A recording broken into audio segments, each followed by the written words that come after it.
Hello students, good morning. बेटा आज हम लेसन नंबर 6 गांव का प्रशासन, इसके लॉन्ग क्वेश्चन की वीडियो आपके सेंड करेंगे। आपने क्या करना है, उसको अच्छे से अंडरस्टैंड करना है, ठीक है। लेकिन आप क्या करते हो, मेरे पास बार बार फ़ोन करते हो। इसकी पिक आएगी नेक्स्ट डे। आज सिर्फ आपके पास वीडियो आएगी और आपने उस वीडियो को ध्यान से सुनना है। सुनकर उसको लिखना भी है। अगर कोई बच्चा लिख सकता है तो बहुत अच्छी बात है, क्योंकि अगर आप वीडियो सुनोगे तो लिख भी सकोगे। तो पहला क्वेश्चन देखते हैं, क्या है कि पुलिस का क्या काम होता है। अब ये नहीं है कि जो मैं आपको लिखवाऊंगी आप वही लिख सकते हो, नो, ऐसा कुछ नहीं है। जो अगर आपको कोई पुलिस के काम का पता है कि पुलिस क्या करती है, तो वो आप अपनी मर्जी से भी उसको लिख सकते हैं। देखो, पुलिस के मुख्य काम निम्नलिखित हैं। सबसे पहले, पुलिस अपने क्षेत्र में शांति की और व्यवस्था बनाई रखती है। वह चोरों को पकड़वाती है, वह लोगों के जान माल की रक्षा करती है और पुलिस अपने आसपास की शिकायतों की छानबीन करती है और अपराधियों को पकड़ती है। ये पुलिस के काम है और जिसको जो अपने आप भी पता है तो वो अपनी मर्जी से भी उसको लिख सकता है। नेक्स्ट है हमारा, पटवारी के दो काम बताइए। पटवारी क्या करता है? देखो, पटवारी जमीन को नापता है और उसका रिकॉर्ड रखता है। सेकंड है, पटवारी किसानों से भूमि कर इकट्ठा करता है। कर मीन्स होता है भूमि पे लगने वाला जो टैक्स होता है, उसे क्या कहते हैं हम? भूमि कर इकट्ठा करता है। जो ये गांव के बच्चे हैं ना, इनको अच्छी तरह ये बातें आ जानी चाहिए, क्योंकि ये सारी जो चैप्टर है ये गांव से ही बिलोंग कर रहा है। नेक्स्ट है हमारा, तहसीलदार का क्या काम होता है। तहसीलदार के मुख्य काम निम्नलिखित हैं। पहला क्या है? तहसीलदार पटवारी के काम का निरीक्षण करते हैं। सेकंड पॉइंट आएगा, तहसीलदार यह देखते हैं कि किसानों को अपने रिकॉर्ड की नकल आसानी से मिल जाए। थर्ड है, तहसीलदार जमीन से जुड़े विवाद के मामले सुनते हैं और तहसीलदार विद्यार्थियों को जरूरत पड़ने पर जाति प्रमाण पत्र भी जारी करते हैं। अगला क्वेश्चन क्या है? एक बिटिया की चाह कविता में किस मुद्दे को उठाने की कोशिश की गई है? क्या आपको वह मुद्दा ठीक लगता है?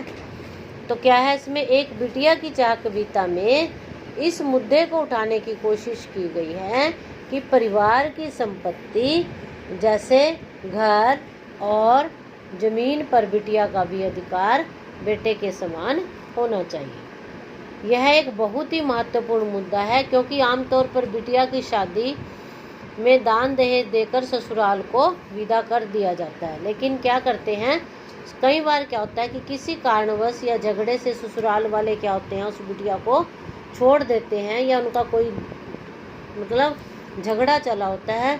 तो इसके बाद वो बिटिया कहाँ जाती है, इसका समस्या का समाधान भी हमारे पास, पेरेंट्स के पास होना चाहिए। उसको अपनी प्रॉपर्टी में से अब बिटिया को भी कुछ ना कुछ देना चाहिए, जिससे कि वो आकर अपना गुजारा आराम से कर सके। नेक्स्ट क्वेश्चन है, पंचायती राज पाठ में आपने पंचायत के बारे में पढ़ा। पंचायत और पटवारी का काम एक दूसरे से कैसे जुड़ा हुआ है? देखेंगे इसको कैसे जुड़ा हुआ है। पंचायत गांव के विकास के लिए योजनाएं बनाती है और उन्हें फॉलो करती है, ठीक है। पटवारी गांव की जमीन से के रिकॉर्ड की व्यवस्था रखता है। यदि जमीन संबंधी कोई विवाद पंचायत के सामने आता है तो उसे हल करने में पटवारी पंचायत की सहायता करता है, ठीक है बेटा। क्योंकि यदि कोई जमीन से रिलेटेड कोई भी विवाद उसके सामने आता है पंचायत के, तो पटवारी जो है उसको सॉल्व करने में या उस मुद्दे को सुलझाने में उसकी सहायता करता है। किसी पुलिस थाने में जाइए और पता कीजिए कि यातायात नियंत्रण, अपराध रोकने और कानून व्यवस्था बनाने के लिए पुलिस क्या करती है, खास तौर पर त्योहार या सार्वजनिक समारोह के दौरान। तो क्या है, इन अवसरों के दौरान पुलिस के कार्य बढ़ जाते हैं। पुलिस के द्वारा की गई व्यवस्थाओं का वर्णन निम्नलिखित है। पहला है, चौकों तथा मुख्य मार्गों के अतिरिक्त पुलिस बलों को की व्यवस्था करते हो। पुलिस बल मैंने क्या होती है? पुलिस की जो 5-4 बंदे इकट्ठे होकर वहाँ पर जो चौक होते हैं वहाँ पर खड़े हो जाते हैं, वो भीड़ भड़के को रोकते हैं, या कोई दंगा फसाद हो तो उसका भी वो मामले को सुलझाते हैं।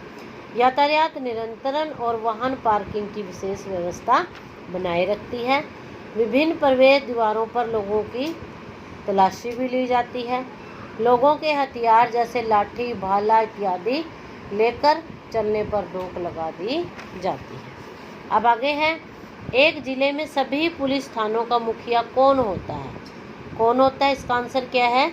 एक जिले में पुलिस थानों का मुखिया वरिष्ठ पुलिस अधिकारी होता है। कौन होता है? वरिष्ठ पुलिस अधिकारी होता है। चर्चा कीजिए कि नए कानून के तहत महिलाओं को किस तरह फायदा हुआ। एक कानून हिंदू अधिनियम की धारा 2005 के अनुसार बेटों और बेटियों और उनकी मां को जमीन की जो जायदाद थी उसमें से हिस्सा मिलता है। यह कानून सभी राज्यों तथा केंद्र शासित प्रदेशों में लागू होगा। इस कानून के लागू होने से महिलाओं की स्थिति में क्या हो जाएगा? सुधार हो जाएगा। बेटी जिसे शादी के बाद पिता के घर के लिए पराई मान लिया जाता है, तो वो भी इस सोच में परिवर्तन आ जाएगा। तो ये बेटा आपका आज का लॉन्ग क्वेश्चन थे। लास्ट का जो क्वेश्चन है वो हमने नहीं कराना, उसको आप छोड़ दीजिए। तो ये क्वेश्चन है, अपने वीडियो देखनी है, और हो सके तो आपने वीडियो देखकर उसको राइट भी करना है। Okay, thank you.